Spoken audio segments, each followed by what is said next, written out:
Buhay na pinasok ko, bakit ba magulo? Tsaka ko lang naisip at napagtanto, bakit ganito? Hindi ko to gusto. Oo, lumaking mahirap pero di dapat ganto. Hanggang dito na lang ba? Hindi pwedeng sumuko sa mga pagsubok na kahit alam mong kaway talo. Ako'y nananalangin na sana ay palarin. Huwag mo akong pabayaan, gabay mo lang sa akin. Kahit na puro ay talo, kailangan kong bumawi. Hindi laging panalo, minsan laging sawi.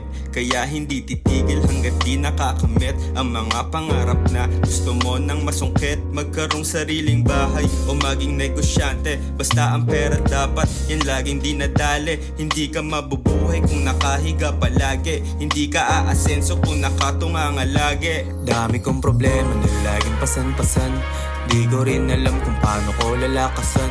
Paano rin naman wala rin may isang alam hanggang saan naabot ang baong kaalaman.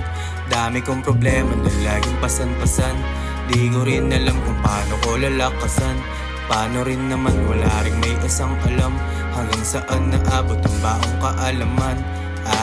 Walang nakaalalay, walang nakasalalay, walang halong gabay dahil walang kadamay. Ganito ang buhay, kahit na mahirap, sa'yo nakandepende. Kailangan mo magsumikap, kailangan mo pagsikapan, kailangan mo paghirapan para makuha mo lahat ng iyong pangangailangan. Huwag umasa sa tadhana kung ano ang sinasabi. Ang kapalaran natin, hindi doon nakabase. Bawat letrang inihain, lahat may ibig sabihin. Siguradong di mabibigo at may mapapalarin. Negatibo ang lalaman sa iyong puso at damdamin. Ang maging positibo di mawawala sa akin. Umangat ako sa buhay, yan aking inaasam. Umaasang may pag-asang ito ay makakamtan. Sa puso at isip palagi nakatatak sa akin. Pagmamahal sa sarili ang dapat unahin. Dami kong problema na laging pasan-pasan.